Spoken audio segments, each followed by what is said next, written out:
From the former convent of the Good Shepherd Church overlooking the farmers market and the park in Inwood here in New York City, welcome to Inwood Artworks On Air. It's where we meet the musicians, filmmakers, writers, theater makers, and artists of all stripes who make their home in what we affectionately call Upstate Manhattan. I'm your host, Aaron Sims, and today we welcome playwright Kirby Fields. Kirby is a neighborhood writer and the artistic director of Up Theater Company. He also has his MFA in playwriting from Carnegie Mellon University. Up actually produced his full-length plays K, Joseph and Lost Not Found in this neighborhood not too long ago.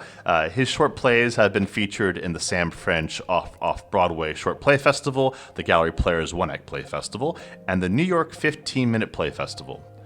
Another one of his short plays, Flood, was published in the winter 2020 issue of the Southern Indiana Review. His plays have also been produced and developed in Los Angeles, Chicago, Washington, D.C., and Kansas City. More recently, he has been writing more fiction. The first chapter of his novel, Shelter Me, was a winner in the Art Street Press's Best First Chapter contest, and an excerpt from a prose adaptation of Summer Session was featured on episode 65 of the Other Stories podcast. His short film, Not So Hilarious Anymore, which he wrote and produced, appeared in 10 film festivals, including those in San Francisco, Portland, and Liverpool, and will be coming soon to the forthcoming Inwood Film Festival. We are so thrilled to have him here today. We're going to talk about his work and so much more. But first, welcome, Kirby. Good to see you. Nice to see you too, Aaron. How are you doing? I'm doing great. What's new with you? I have been working on the end-of-year letter for Up Theater Company, so you've caught me in a bit of a kind of reflective mood. Wow. And so do you want to take us through the year for you? Like, where are you reflecting on? 2021. The way the letter is framed is, I think, how a lot of people experience this year, which is it started in kind of small social bubbles and tentatively and gradually moved toward the kinds of thing we're doing here today, which is in-person gatherings and community. And the work of the company this year kind of reflected that movement from isolation to community. Right. Well, it reminds me of a Robin Williams quote from Dead Poets Society. Thank you for that trip down Amnesia Lane in many ways, because there was a lot of things were going like sometimes I feel like 2021 and 2020 was just like one of those like double album box set kind of things where it's like, I don't know if I want to revisit all that. And it's like, wow, that was really a long time, and it kind of like runs all together. Yeah. But you're right. A sense of isolation and, happily progressive. Yeah. So not just being in person, but just seems like the reopening of society allows us to be so more well connected with each other. We started the year without vaccinations, for example, and that opened up so much as they became available, and so more and more people got them. Yeah. And without theater, and now we have theater again. Yes, we most definitely have. Which is amazing, which is very important because it's what you do. Yeah, absolutely.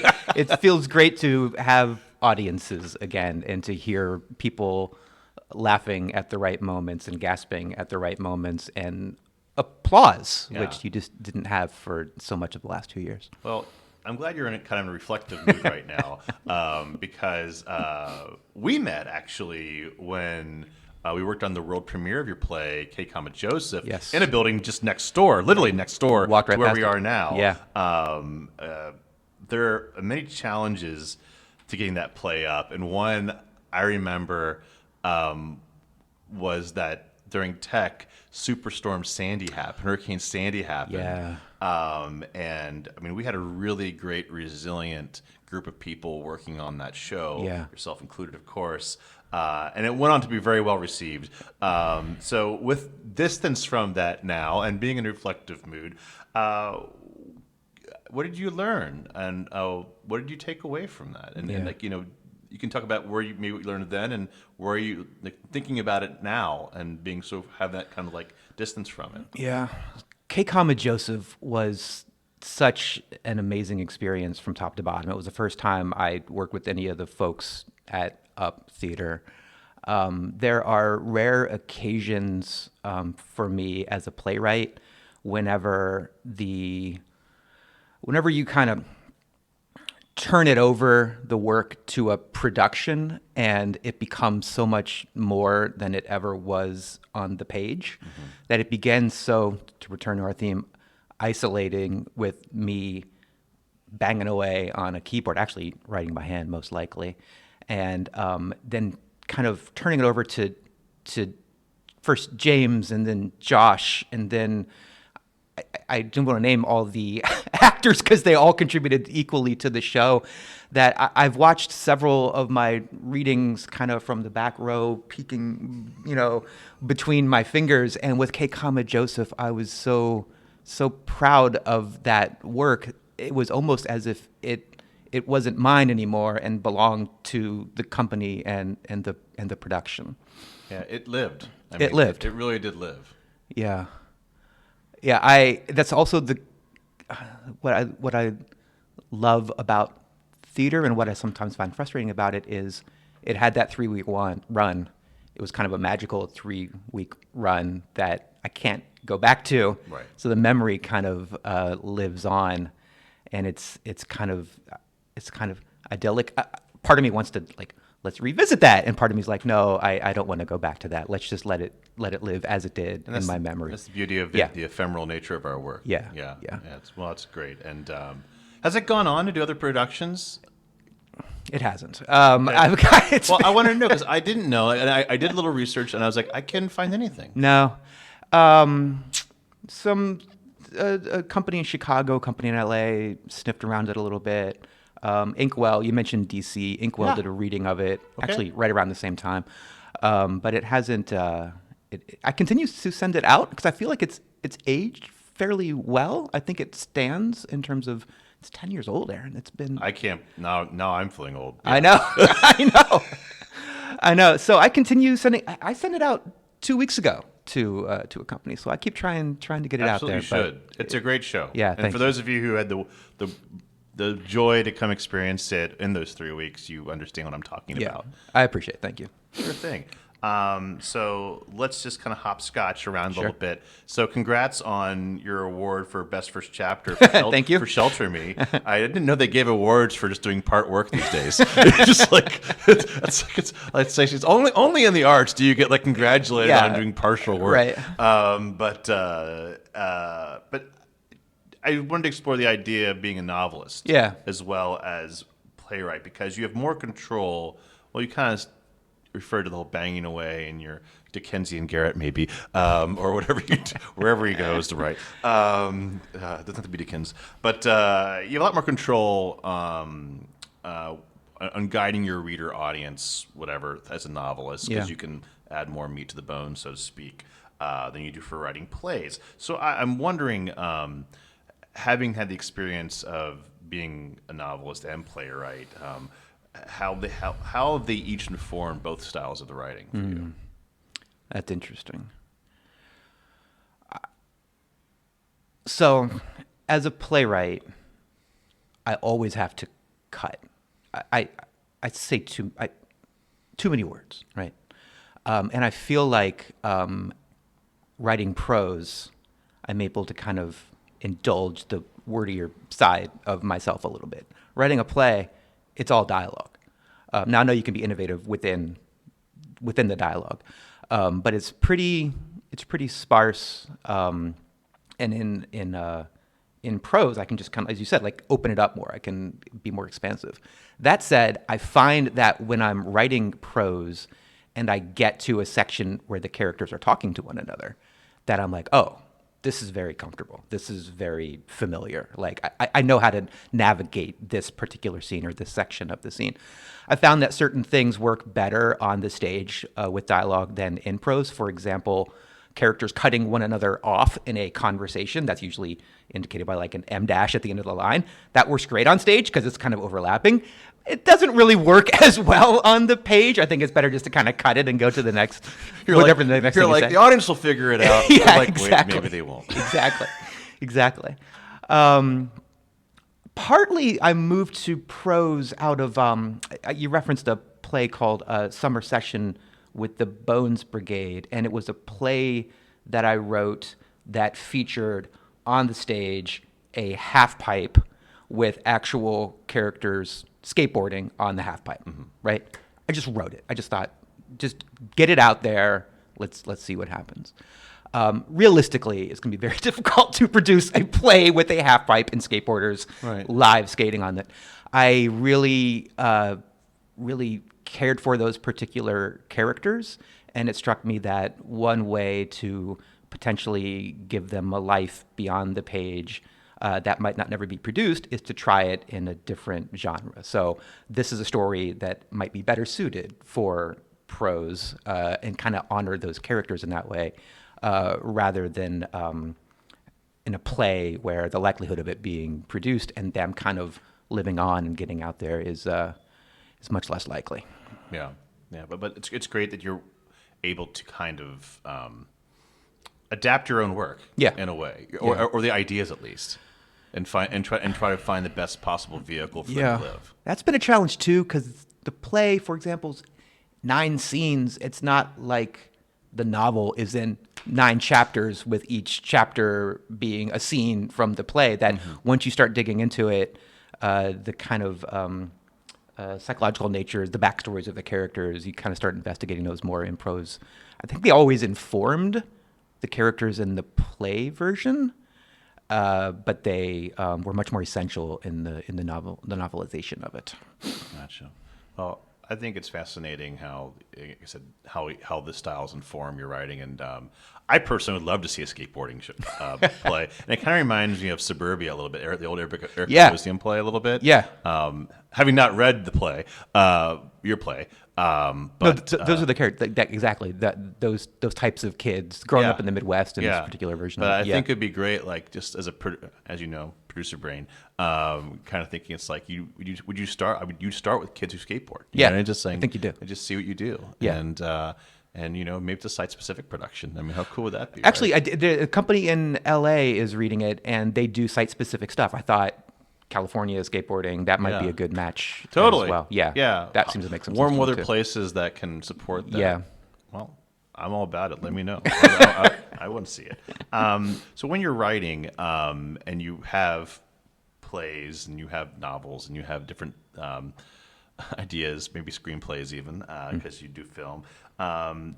Do you have a few projects in different genres and styles simmering at the same time, or do you kind of just say, okay, everything has its own, like, do you compartmentalize and do separate things? Yeah. Quick sports analogy. If you have 2 quarterbacks, you have no quarterback. Yeah. I feel like if I have 3 projects going, I have no projects going. It's very difficult dipping into multiple projects at once. There does seem to be, every once in a while, a case in which I have 3 in front of me, and I'm kind of however far along in each of them, and like which is the one that's going to kind of leap out in front of the others. It's the case right now. I've got a couple different, to use your term, couple different things simmering, and I think that's part of why I haven't been able to commit to like one of the 3, and they're all very different. One's kind of a romantic comedy. One is adaptation of I'm trying another version of Summer Session with a different structure to it. And it's very difficult to step into multiple worlds that I really need to commit to the one and just kind of ride it out. Similar with reading. I'm not the person who reads multiple books at one time. I kind of commit to it, get to the end before I start something new. Right. Well, I just love hearing your answer. That's really wonderful to sharing that, because I think it's very helpful to hear about process and because I know a lot of people who I get emails and phone calls and saying, so I have this thing, but I also have this thing. I go, no, just what do you want to do? Right. And what do you want to do? And you can do them all. Right. It's just, but there's only so much bandwidth. Yeah. Right. To commit. And sometimes it's what was I working on before? Because I need something different than what I was working on before. So if this has a comedic flair and the one I was working on before is a little more dramatic, but I'm working on potentially 2 projects, one that kind of continues that dramatic vein, one that might allow me to exercise another part of my brain, that's also a factor in what I work on next. Well, speaking of working on things next, as I mentioned, you're the artist director of Up Theater Company. Yes. And in the dramatic vein, you have taken over the reins from the founder, James Bosley, who did a great job establishing and guiding the mission of producing new work. Yeah. So I'm curious to hear from you. What similar and different paths do you plan as the artistic director at the helm, and which directions you're guiding the company? Yeah, great question, Aaron. Whenever I mention James's name at Up functions now, I always add the caveat that without whom none of us would be here today. That's exactly right. Yeah, Founder's James, founder. Yeah. I had a conversation with James about becoming artistic director in January of 2020 and became artistic director in the spring. As you can imagine, that was a interesting time to assume the helm of a theater company whenever you essentially couldn't do live theater. Congratulations. Yes. You could do nothing. Good job. Oh Good my first gosh. season, Kirby. Oh my gosh. I'm in my second year. We haven't done a full production yet. I'm like, what? Like, this doesn't Hey, feel man, right. you get the best job security anybody I know. What has he done? Nothing. He's been on the job for 2 years. Yeah, so part of the decisions we made as a company have been less guided by my aesthetic and more about the necessity of how do you produce new work under these circumstances. Yeah. So as you may know, we've been producing some radio plays, right? That was a way to safely produce new material without having to have an audience, an in-person audience, I should say. Was that my aesthetic coming in? No, I don't think so. But now that we've been doing them, I'm excited about them. I think they're going to become a permanent part of our programming moving forward. Becoming artistic director, my first thought was just the amount of love and respect that I had for Up Theater Company as a playwright who would work with them, but also just as an audience member, as a member of this community and all that they have done for it. My first thought, honestly, was just don't mess this up. We're going to do a barn play in spring of 2022, a full production of it. And even that was a show that James chose. And that had to be canceled in spring of 2020 for obvious reasons. I love the play. I'm so excited to be doing it in 2022. But I have yet to kind of select and back the work that we're going to do full production of. I think in some ways our aesthetic, James's and my aesthetic, were similar in terms of provocative plays, new work, kind of a sharp ear for dialogue, work that doesn't shy away from being kind of issue-oriented.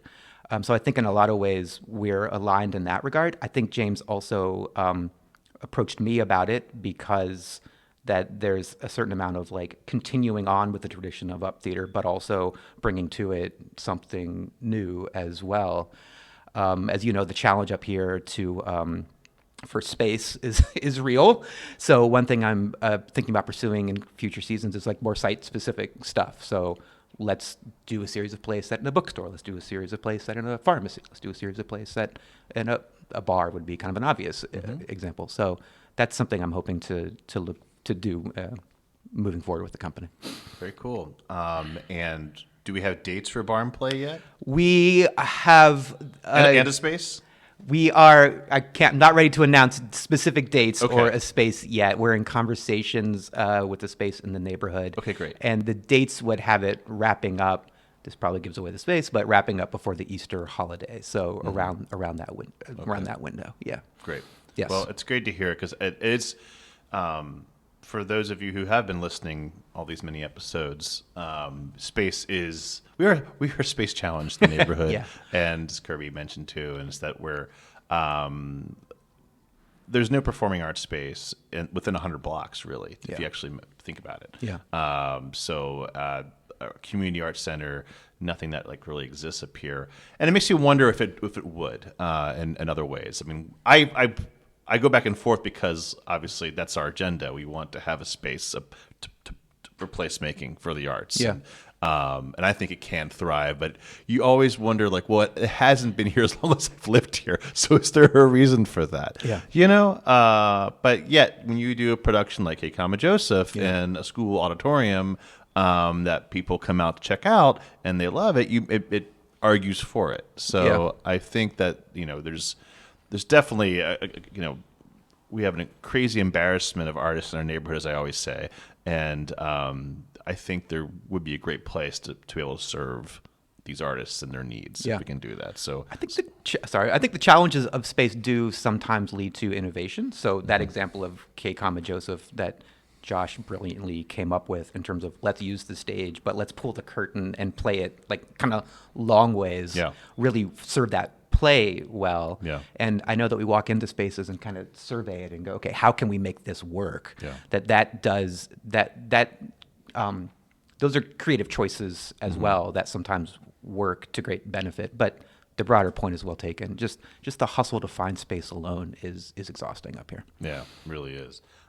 So beyond the barn play, and radio plays, what's the idea? Do you think a main stage a year and a radio play and a reading series? Is that kind of the up formula moving forward? Main stage show a year. That feels right. So as anyone who has heard a curtain speech of mine in the last 4 months knows, we in 2020 put out a call for new scripts of plays that had been either canceled or indefinitely postponed as a result of COVID-19. And we've been featuring 8 of the 160 that we received in 2 reading series called the Renewal Reading Series. You're familiar probably with the Dead of Winter reading series, which we traditionally do in January. Adding another reading series on in fall, which we just completed it in October, has made me realize that we could maybe be taking more advantage of that fall window in terms of doing something. I don't know that it necessarily would need to be a reading series. I like, for the barn play that I think you saw at Dykeman House, we did like a Friday, Saturday run, right? It was a reading, it was 2 nights, that we could set up shop at a bookstore and let's do a Friday night, Saturday, Sunday matinee, and that could be like a fall slot.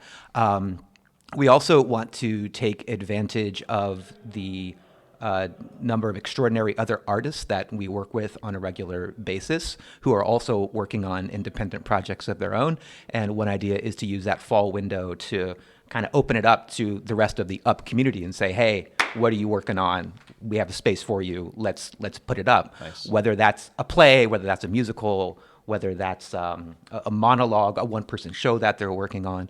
So I'd like to do something in the fall, a reading series in the winter, and then a full production kind of in the spring. That seems to be in addition to the radio plays that we also, we done, I think we're going to doing, I don't want to get the wrong number, 8 maybe in this calendar year, which was quite a few. Wow. Well, that sounds like a good formula to me for success. Yeah. So last but not least, I want to talk to you about your film, Not So Hilarious Anymore. Oh, he laughs. How about that? Which we look forward to presenting at our next Inwood Film Festival. So was this your first film? Yeah. And where did the idea come for it? Yeah. Oh, yeah. Because I've seen it, and you will see it, folks. Yeah. But I want to hear where Kirby came up with this crazy idea. Aaron, we had so many things that were happening at that time of the year. I remember that the cancellation of that film festival. It had to be done, but it was one of the canaries in the coal mine. You're like, oh wow, this Aaron, is real. Film festival got canceled. Here comes the flood. Yeah, seriously, you're not the first person to say that to me. I get that fairly often. People kind of look at when I talk about the film festival, which will return.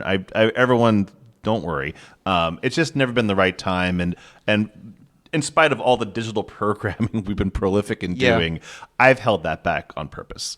It's the film festival is much more than just sitting at home with your Doritos bags and watching something. It's a definite community event. So we're going to be back when it's right to be back, and I hope so this spring. But the world is still crazy in many ways, and we're gonna do it right when we do it. I trust that you're going to do it the right way, and when the time is right, and that when you do, it's going to feel like this is the time and this is the moment, and it's going to be great. Not so hilarious anymore. We talked about theater, we talked about novels. I don't write screenplays. Screenplays are visual. If there's 6 lines of dialogue in a scene, that's a lot. I'm exaggerating a little bit, but they're very visual mediums. I do not think visually. I think in terms of people talking. Talk about cutting words out. Yeah, I know. I can't do it. Right, I know. Particularly with Victor Verhage. Yeah. I love you, Victor. I'm just saying that. Not so hilarious anymore. Not to give it away too much, but it's predicated on a wife happening upon her husband on his computer in the middle of the night, and he's guiltily watching something, and it is revealed very early on that what he is guiltily watching is the stand-up of Louis C.K., who, when I had written it, had been kind of much more recently disgraced than he is at the moment. Right. But it came out of that. I personally had a lot of respect for Louis C.K. as a comedian and as an artist, and I was wrestling with my own feelings about that whole situation. Mm-hmm. Of course, there were a lot of other people that were kind of wrapped up in that moment as well, but I kind of fixated on Louis C.K. a little bit and was just kind of thinking, trying to wrestle with my own feelings about it, and as I often do, that the way to best do that was to get it out on the page, and do so just by writing about it. I wrote it. It's basically a 10-minute play that we just filmed. I wrote it very quickly one night. I finished it. I sent the first draft to my friend Adam, who is a director, and say, hey, this could be a cool little short play. He wrote back, let's do it. I immediately wrote to Victor and Kelly, said, hey, do you want to do this? They said, let's do it. We got a hold of an editor. That play, screenplay, whatever you want to call it, went from being written to being fully complete within a 30-day window. That's amazing. It was amazing. That's a testament to the people involved in it. As well as away. Yeah, it was just a moment that I look back on it now, like, do I want to do another short film? No, not really. But that one somehow just seemed to work. We shot it over the course of one day. Great editor, as I'm sure you know. It's important. So much of it is in the editing. And it was a great experience that I look back on it and I just thought, where did that come from? But we just did it, you know? That's it's the strength of collaboration too. It's it really like is. You had the right people at the right time working on something everyone was willing to put in the time for at that time. Yeah, everybody said yes. Yeah. Let's do it. And it was great. It was a great experience. Seeing your work in a theater, a film theater, is a very different experience as well than seeing it on the stage. So that whole aspect of it was interesting. One thing I couldn't have predicted when I started writing it was it ended up at a film festival in Kansas City, and my family's in Missouri, so my mom was able to drive up from Joplin, Missouri. Oh, wow. So to sit next to my mom and watch a movie, albeit a 10-minute one, up on a screen was a special moment as well. Absolutely. Well, I think it's fantastic, and I think you should write more if you so choose to write more screenplays. But to your point too, it has to be the right time, and obviously whatever triggers that will be the moment to write that. Yeah. Well, Kirby, it's been a pleasure speaking with you. Thank you, Aaron. I think we covered all the bases on the diamond, so to speak, of your illustrious career. Before we say goodbye, where can people go to find out more about you and your work? Good question. Up Theater Company is. I should have been better prepared for this, Aaron. I'm sorry. We have a website that you can Marketing go to. communications person did not prep you for this interview. Up Theater with an ER. Will you like to remind folks? You can search it and find it the online. Unpretentious way. Yeah, exactly. We have the various social medias, Facebook and Twitter as well. Personally, find me on Facebook. Reach out through there, and I'm happy to be in touch. He's accessible, folks. Just talk to him. All right. Well, Kirby, again, it's been a pleasure speaking with you. And listeners, you'll be able to find those links in the description of this episode. Great. Okay. So thanks, Kirby, for joining me on this Artist Spotlight edition of Inwood Artworks On Air. It's where we meet the musicians, filmmakers, writers, theater makers, and artists of all stripes that make their home here in Northern Manhattan. If you have a moment, please show us some love right now by rating and reviewing this podcast on Apple Podcasts. That really does help. Many thanks to the Church of Good Shepherd for hosting us here in Inwood, New York City, and to HideSites.com for uptown promotional support. Be sure to follow us on social media at Inwood Artworks to keep up all that we do, which includes the Inwood Film Festival, Filmworks Al Fresco, and all sorts of things. You can support us on air and everything we do by making a tax-free donation at inwoodartworks.nyc. This program is supported in part by public funds from the New York City Department of Cultural Affairs in partnership with City Council. From the top of Manhattan and the bottom of our hearts, thank you so much for tuning in. This is Aaron Sims for Inwood Artworks On Air.